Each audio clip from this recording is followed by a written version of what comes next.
Hello everyone. My name is Abir Ganguly, and I am a student of Jalpaiguri Government Engineering College, Civil Engineering Department. So, I am making a new video after so many days. So, let's start with a fresh new topic, that is home assignment 2 of PCC 591, that is RCC Design of Structure Lab. Previously, we have discussed home assignment 1. So, now we are about to start home assignment 2. So here frame is given which has three beams and eight columns. So which are the beams? 1, 2, 2, 3, and 3, 4. These are the beams. And what are the columns? 1A, 2C, 3A, 4G, 1B, 2D, 3F, and 4H. These are the columns. So the horizontal members are beams and the vertical members are columns. And we assume all joints to be fixed. Okay. So what is the problem? That is perform moment distribution for the substitute frame shown in the figure. Also draw BMD SFD for beams and columns.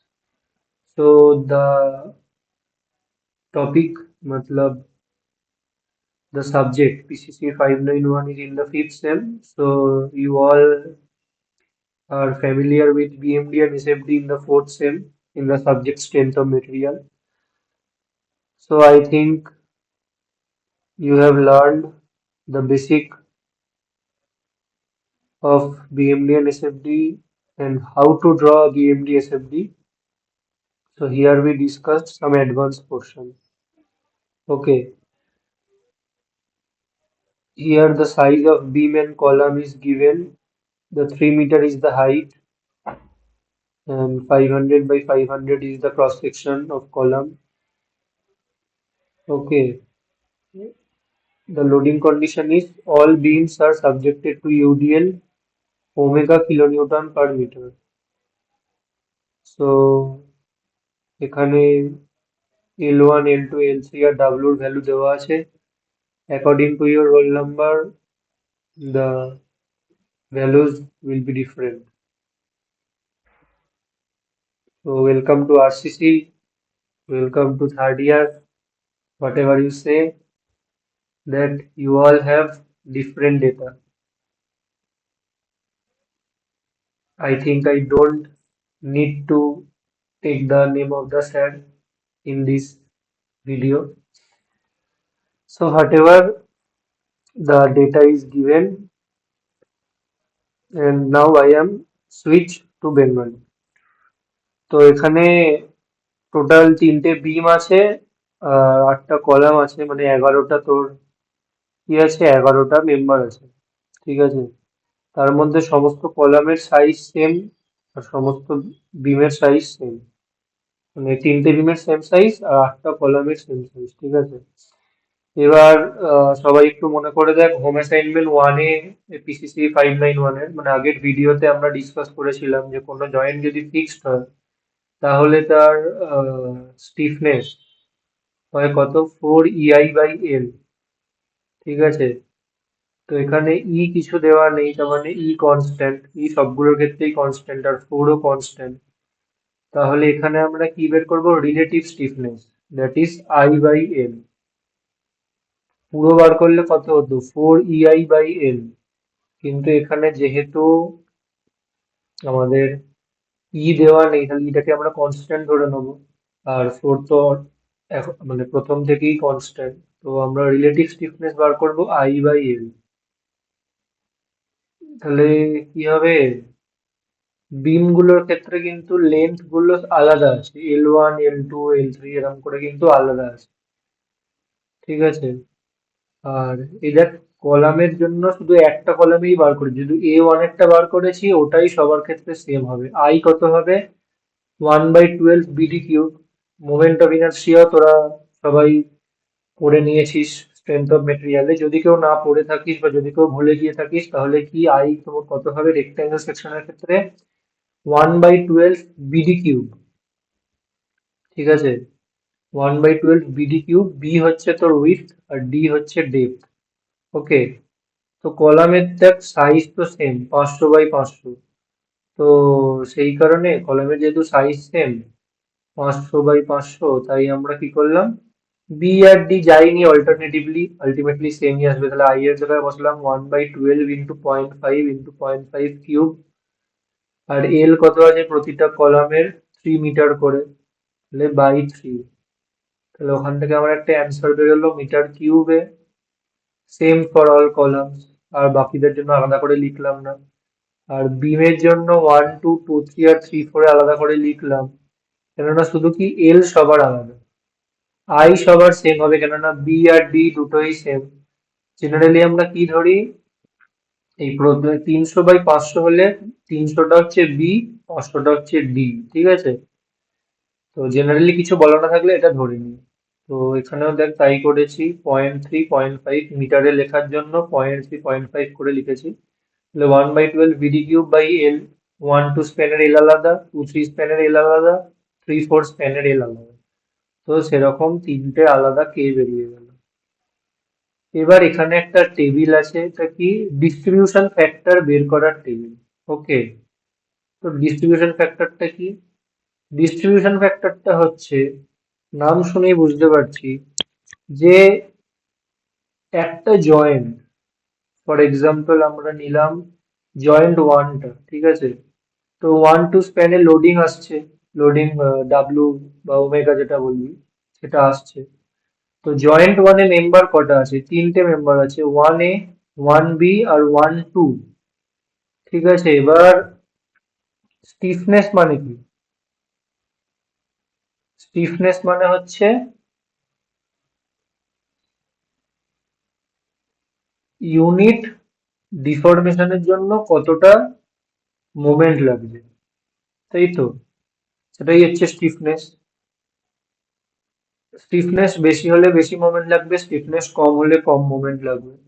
তাহলে stiffness কি unit ডিফরমেশনের জন্য কতটা moment লাগবে। এখানে যেহেতু আমরা rotation নিয়ে কাজ করছি, তাহলে মোমেন্টই বলবো, আর না হলে ইউনিট ডিফ্লেকশনের জন্য কতটা ফোর্স লাগছে। তো এখানে তো ডিফ্লেকশন হবে না, এখানে রোটেশনই হবে।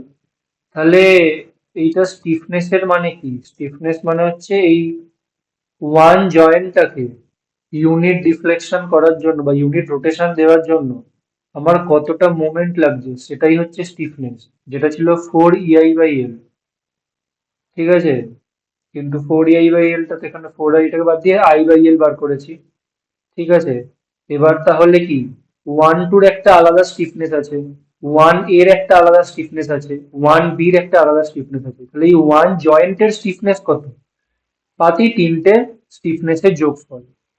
কেননা যখন আমি 1 A ইউনিট রোটেশন দেবো তখন আমাকে 1 A কেও ইউনিট রোটেশন করতে হবে, 1 2 কেও করতে হবে, 1 B কেও করতে হবে। তাহলে ওয়ান জয়েন্টের স্টিফনেস বা কোনো জয়েন্টের স্টিফনেস কি হবে, সিম্পলি তার হচ্ছে সেই জয়েন্টে যতগুলো মেম্বার জয়েন করছে তার হচ্ছে যেটা স্টিফনেস সেটাই হবে। ঠিক আছে, মানে ওয়ান জয়েন্টে তিনটে মেম্বার, তাহলে তিনটে মেম্বারের স্টিফনেস যোগ করে দেবো। টু জয়েন্টে চারটে মেম্বার, তাহলে চারটে মেম্বারের স্টিফনেস যোগ করে দেবো, কোনো প্রবলেম নেই। ঠিক আছে, তো আর ডিস্ট্রিবিউশন ফ্যাক্টর কি তাহলে, ডিস্ট্রিবিউশন ফ্যাক্টর হচ্ছে যখন আমি ওয়ান জয়েন্টে একটা মোমেন্ট অ্যাপ্লাই করব, তখন যেহেতু তিনটে মেম্বারের তোর কি স্টিফনেস আলাদা, তাহলে তিনটে মেম্বারে তো সেম মোমেন্ট ডিস্ট্রিবিউট হবে না। ধর দুজন লোক আছে, একজন লোক স্ট্রং একজন লোক উইক, ঠিক আছে, তো ওদের দুজনের ওপর একসাথে মানে একটা বড় জিনিস ওরা দুজনে ক্যারি করছে, তাহলে এটা তো খুবই স্বাভাবিক যে স্ট্রং সে বেশি লোডটা ক্যারি করছে আর যে উইক সে কম লোড ক্যারি করছে। কেননা যে উইক তার তো অতটা ক্যাপাসিটিই নেই, তার যতটা ক্যাপাসিটি ধরলাম উইক লোকটা ম্যাক্সিমাম 40 কেজি চালাতে পারে, আর তোর যে স্ট্রং লোক সে হয়তো ম্যাক্সিমাম 60 কেজি চালাতে পারে। তো ধর তাদের উপর একটা 90 কেজি লোড অ্যাপ্লাই করা হলো, ঠিক আছে, দুজনে মিলে 90 কেজি চালাচ্ছে। তো এ তো কোনোভাবেই 40-এর বেশি চালাতে পারবে না, তাহলে বি কেই 50 চালাতে হবে। এরকম তো করা যাবে না যে আহ, যে স্ট্রং সে বললো যে ভাই তুই 45 চালা, আমিও 45 চালাচ্ছি, সমান সমান, কিন্তু হবে না তো। যে উইক তার তো ক্যাপাসিটি 40-এর, তাহলে সে তো 40-এর বেশি নিতে পারবে না। ঠিক আছে, তো এখানেও সেরকম ডিস্ট্রিবিউশন ফ্যাক্টর মানে কি, কোন মেম্বারে কতটা মুভমেন্ট যাবে। যদি এই জয়েন্টে একটা মুভমেন্ট লাগে, তাহলে তিনটে মেম্বারের মধ্যে ওই মুভমেন্টটা কোন রেশিওতে ডিস্ট্রিবিউট হবে, সেটা আমরা বের করি কি করে, ডিস্ট্রিবিউশন ফ্যাক্টর দিয়ে। তো এখানে ডিস্ট্রিবিউশন ফ্যাক্টরটা ওই জন্যই বার করছি, ঠিক আছে। কি করে বার করছি দেখ, জয়েন্ট ওয়ান, তিনটে মেম্বার, তিনটে মেম্বারের আই জানি লিখলাম, এল জানি লিখলাম, এটাই বার করেছি, কিন্তু এখানে আই আর এল আলাদা করে একবার লিখেছি, ঠিক আছে। আর কি এটা আমার কি আই বাই এল, যেটা আমরা এখানেই বাড়ি বেরই করেছি, ডিরেক্ট ওখান থেকে যেটা লিখলাম। ওয়ানে কলাম, কলামের জন্য সব সেম, আর ওয়ান টু বিমেরটা বিমের জন্য বসলাম। এবার কি হলো, সামেশন কে, সামেশন কেটা কি পাচ্ছি দেখ, তিনটে কে আই কে যোগ করে দিয়েছি, এটা হলো তাহলে কি জয়েন্ট ওয়ানের স্টিফনেস টোটাল, মানে তিনটে মেম্বারের সাম। আর ডিস্ট্রিবিউশন ফ্যাক্টরটা কি হবে, simply k I by summation K i, তাই না। রেশিও কি করে বার করতে হবে, যে যেটা আবার আমার এক্সাম্পলটা, যে উইক লোকটা নিয়েছে 40 কেজি, আর যে স্ট্রং লোক সে নিয়েছে 50 কেজি, টোটাল লোড হচ্ছে 90 কেজি। তাহলে কি রেশিওতে ডিস্ট্রিবিউট হলো, উইকের কাছে কত গেল 40 বাই টোটাল লোড 90, তাহলে 4/9। আর স্ট্রং এর কাছে কত গেল 50 বাই টোটাল লোড 90, মানে 5/9। তো এখানেও সেম, এখানে তাহলে ডিস্ট্রিবিউশন ফ্যাক্টর কি করে বার করেছি, K I by summation K I, ওয়ানে মেম্বার কতটা মোমেন্ট নিতে পারবে বাই টোটাল জয়েন্টের কতটা মোমেন্ট দেওয়ার capacity, K I by summation K I. তাহলে ওয়ানের ক্ষেত্রে ডিস্ট্রিবিউশন ফ্যাক্টর কত, এই 1.736 ইন্টু 10⁻³ বাই 4.067 ইন্টু 10⁻³ এই একটা জয়েন্টে একটু ভালো করে বলে দিচ্ছি, বাকিগুলো সবকটাই সেম, বাকি জয়েন্ট গুলোতে সেম। ওয়ান টুর ক্ষেত্রে ডিস্ট্রিবিউশন ফ্যাক্টর কত, 5.95 ইন্টু 10⁻⁴ বাই 4.067 ইন্টু 10⁻³ ওয়ান বির ক্ষেত্রে কত, সেম, কেননা কলামের ক্ষেত্রে তো সেমই হবে। তো 1.736 ইন্টু 10⁻³ বাই 4.067 ইন্টু 10⁻³। ওকে, তো এখানে বেরিয়ে গেল। এখানে পরে বুঝতে পারবি কেন বলছি, কিন্তু এখানে একটা সাজেশন, যে যে কোনো জয়েন্টে তিনটে ডিস্ট্রিবিউশন ফ্যাক্টর হোক বা চারটে ডিস্ট্রিবিউশন ফ্যাক্টর হোক, তাদের সামেশন অলওয়েজ ওয়ান আসবে। এবার তুই যদি ডিরেক্ট ক্যালকুলেটরে পুট করে করিস, তাহলে কি হবে, তাহলে হচ্ছে হয়তো অনেক সময় রাউন্ড অফে গন্ডগোল হবে, ঠিক আছে। তো সিম্পলি এখানে কি করবি, একটা কলামের যখন বেরিয়ে গেল 0.427, তখন সেকেন্ড কলামটারও আমার এই জয়েন্টের ক্ষেত্রে তো তাই হবে, 0.427ই হবে। তো 0.427 হলে এবার কি বলেছি, তিনটের সামকে ওয়ান করতে হবে, তাহলে কি করবি, এই দুটোকে যোগ করে এক থেকে বিয়োগ করে দিবি, করে যেটা আসবে সেটা এখানে বসিয়ে দিবি, নিয়ে একবার ক্রস চেক করার জন্য এই পার্টটাকে এইটার সাথে মানে যেমন নর্মাল যেটা process, k I by summation K i করে বের করে দেখবি কাছাকাছি আসছে কিনা, কাছাকাছি আসবে যদি ঠিক করি, যদি ভুয়া, যদি কাছাকাছি না আসে আগের রেজাল্টটার সাথে, তাহলে বুঝবি তোর কিন্তু আগে ভুল আছে, ঠিক আছে। যদি সেম না আসে তাহলে বুঝবি ভুল আছে। পয়েন্টের দুটো ডিজিট পরে একটা দুটো এদিক ওদিক হতে পারে, কিন্তু তাও হবে না যদি ঠিক করে করিস, ঠিক আছে। তো বাকিগুলোতে টু তেও সেম, তিনটে বার করবি, তিনটে বার করে তিনটেকে যোগ করে এক থেকে বিয়োগ করলে 4 নম্বরটা পেয়ে যাবে, সেম, 2 জয়েন্ট, 3 জয়েন্ট, 4 জয়েন্ট, ঠিক আছে, পেয়ে গেছি। এবার আসছি আমরা মেন টেবিলে, যেটা খুব বড় একটা টেবিল, ঠিক আছে। এইটা একটু, আচ্ছা এটা একটা কাজ করা যাক, আপাতত তোরা এই পেজ নাম্বার 2 অব্দি দেখ, ঠিক আছে, বাকিটা আমরা নেক্সট ভিডিওতে ডিসকাস করবো, ঠিক আছে, কারণ একসাথে এতটা দিলে চাপ হয়ে যাবে, ঠিক আছে। তাহলে পরের পার্টে বাকিটা ডিসকাস করা যাবে।